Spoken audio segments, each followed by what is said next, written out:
নমস্কার বন্ধুরা, আজ তৈরি করব চাল কুমড়ো পাতার খাস্তা মুচমুচে বালিশ পকোড়া, যেটা দেখলেই আপনার জিভে জল এসে যাবে। আর যখন খেতে থাকবেন আপনি থামার কথা ভুলেই যাবেন।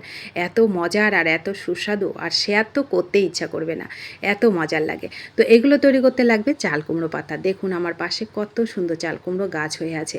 আমি যখনই সুযোগ পাই বেশ কয়েকটা পাতা তুলে নিয়ে আসে এরকম সুন্দর পকোড়া তৈরি করে খেয়ে নিই। দেখুন কত সুন্দর চাল কুমড়োও কিন্তু এর মধ্যে হয়ে আছে। তো এটা তৈরি করতে আমার লাগবে আতপ চাল আর ডাল, যে কোনো ডাল নিতে পারেন। আমি মসুর ডাল নিয়েছি, 2 ঘন্টা ভিজিয়ে ধুয়ে নিয়েছি। বেশ কয়েকটা চাল কুমড়ো পাতা নিয়েছি। পাতাগুলো কিন্তু একটু বেশি করেই নেবেন যখন নেবেন। তো এইদিকে আমি চাল আর ডালটা যেটা ভিজিয়ে ধুয়ে রেখেছিলাম সেটা মিক্সি জারের মধ্যে দিলাম। একটু পেঁয়াজ, একটু রসুন এর মধ্যে দিলাম। খুব সুন্দর ফ্লেভার যেমন হবে তেমন খেতে ভীষণ মজার হবে। অল্প একটু জল দিয়ে দেখুন একদম থকথকে করে একটা ব্যাটার রেডি করেছি। মিহি করে কিন্তু করেছি।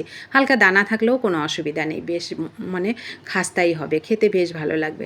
তো দেখুন আমি মিহি করেই করেছি। মিক্সি জারটা ধুয়ে একটু জল দিলাম, একটা বাটিতে নিয়ে নিলাম। এবার কালারের জন্য একটু হলুদ দিলাম, লবণ দেবো স্বাদের ব্যালেন্সে, আর হচ্ছে একটু ঝাল লঙ্কার গুঁড়ো দেবো, যেমন ঝাল খাবেন সেরকমই দেবেন। এইবার এখানে আর কিচ্ছু দেওয়ার দরকার নেই। ভালো করে 2 মিনিট এই ব্যাটারটাকে একটু ফেটিয়ে নেবেন, তাহলে খুব সুন্দর ফুলকো ফুলকো হবে। তো দেখুন আমি সুন্দর করে ব্যাটারের ঘনত্বটা একটু খেয়াল করুন, তাহলে বুঝতে পারবেন কীরকম ঘনত্বের আমি করেছি। এরকম কিন্তু মিডিয়াম ঘনত্বের ব্যাটারটা রেডি করবেন, তাহলে পকোড়াগুলো তৈরি করতে খুব সুবিধা হবে।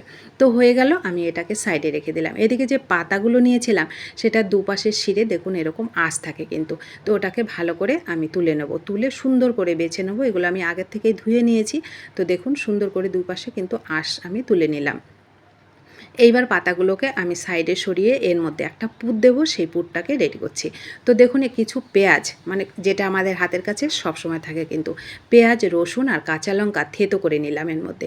এই পুরটা এই ভীষণ মানে এই পাতার ভেতরে দিলে যেমন ফ্লেভার হবে খেতে, তেমন কিন্তু খেতে ভীষণ টেস্টি হয়। তো দেখুন আমি একটুখানি লবণ আর খুবই সামান্য একটু হলুদ দিয়ে ভালো করে মেখে সাইডে সরিয়ে দিলাম। আর এই যে পাতাগুলো নিলাম, খুবই সামান্য অল্প অল্প করে এই পাতার ভেতরে দেব। আর এই পাতাগুলোকে এরকম সুন্দর করে চৌকো করে এইভাবে ভাঁজ করে নেব। ভাঁজটাও খুব ইজি, দেখুন একটু খেয়াল করলেই বুঝতে পারবেন। এই যে পাতার পেছনের পাশটা, লম্বা পাশটা, ওটা ছিঁড়ে দেবেন, তাহলে আর কোনো রকম অসুবিধা হবে না। তো দেখুন আমি দুটো আপনাদেরকে দেখিয়ে দিচ্ছি কিভাবে আমি তৈরি করছি, খুব সহজ।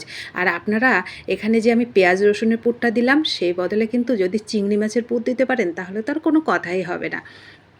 তো দেখুন আমি সবগুলো তৈরি করে নিলাম। আর যে ব্যাটারটা রেডি করেছিলাম তার মধ্যে একটু কালো জিরা হাতের মধ্যে ম্যাশ করে দিয়ে দিলাম। খুব সুন্দর ফ্লেভার হবে, খেতে ভীষণ টেস্টি হবে। তো আমি ভালো করে কালো জিরাটাকে মিশিয়ে নিলাম। এবার চামচটাকে তুলে যে আমি পকোড়াগুলো রেডি করেছি পাতার, ওইগুলো এর মধ্যে দেব। আর ভালো করে ডুবিয়ে এগুলোকে একটু টাইম নিয়ে ভাজবো।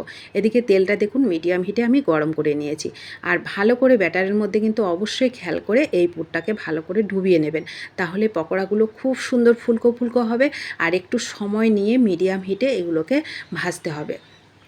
তো আমি প্রথমে 3টে দিলাম, 3টে দিয়ে গ্যাসের ফ্লেমটাকে মিডিয়াম টু লোতে করে রেখে একটু উল্টে পাল্টে একটু সময় নিয়ে 4 থেকে 5 মিনিট ধরে এগুলোকে আমি কিন্তু ভেজেছি। দেখুন কত সুন্দর ফুলকো দেওয়ার সাথে সাথেই ফুলে উঠবে, যেটা দেখলেই আপনার জিভে জলে এসে যাবে। আর যখন খাবেন না বন্ধুরা, তখন বুঝতে পারবেন এর স্বাদ কতটা মজাদার, যেটা আমি আর নাইবা বললাম আপনাদেরকে। এটা যখন ভাজা হবে গরম গরম খেতে যেমন ভালো লাগবে, আবার কিন্তু গরম গরম ডাল ভাতের সাথে যদি আপনি নিতে পারেন তাহলে তো আর কোনো কথাই হবে না। মাছ মাংস কী স্বাদ, তার থেকে অনেক স্বাদ পাবেন এই খাবারে। এত মজার আর এত লোভনীয় এই পকোড়াগুলো খেতে লাগে বন্ধুরা। তো দেখুন প্রথমগুলো আমি তৈরি করে নিয়েছি, পরেরগুলো একইভাবে ব্যাটারের মধ্যে ভালো করে ডুবিয়ে কিন্তু এগুলোকে দিয়ে নিয়েছি। তো দেখুন ওইগুলো ভাজা হতে হতে আমি যে 3টে ভেজেছি ওইগুলো আপনাদেরকে দেখিয়ে দিচ্ছি। দেখুন প্রত্যেকটা পকোড়া যেমন মুচমুচে হয়েছে তেমনি ফুলকো হয়েছে। এইগুলো খেতে সত্যি অসাধারণ লাগে। দেখুন কতটা খাস্তা হয়েছে, একটু খেয়াল করুন বুঝতে পারবেন। দেখুন কত মজার আর কত লোভনীয় এই পকোড়া। কিসের চপ আর সিঙ্গারা খাবেন, এই পকোড়াই খেয়ে দেখুন একবার, এত মজা পাবেন। ভেতরে যদি আপনারা চিংড়ি মাছের পুর দিতে পারেন তাহলে তো আর কোনো কথাই নেই। এই স্বাদের আর ভাগ হবে না বন্ধুরা, এত মজার আর এত লোভনীয়। হাতের কাছে যদি পান একবার অবশ্যই তৈরি করে খাবেন। আর যারা খেয়েছেন তারা তো জানেন এর স্বাদ কতটা মজাদার। এখন কিন্তু বর্ষার সময় প্রায় জায়গায় কিন্তু চাল কুমড়ো গাছ দেখা যায়। শহরের দিকে যারা থাকেন তারা কিন্তু হাটে পেয়েই যাবেন এই চাল কুমড়ো পাতার ডগাগুলো। দেখুন কতটা মুচমুচে হয়েছে। আর গ্রামের দিকে তো আনাচে কানাচে প্রায় বাড়িতেই কিন্তু পাওয়া যায়। তো দেখুন ভেতরের পুরটা, কি মজার! এগুলো যখন খাবেন না বন্ধুরা, এর স্বাদ সত্যি আমি আপনাদেরকে বলে বোঝাতে পারবো না।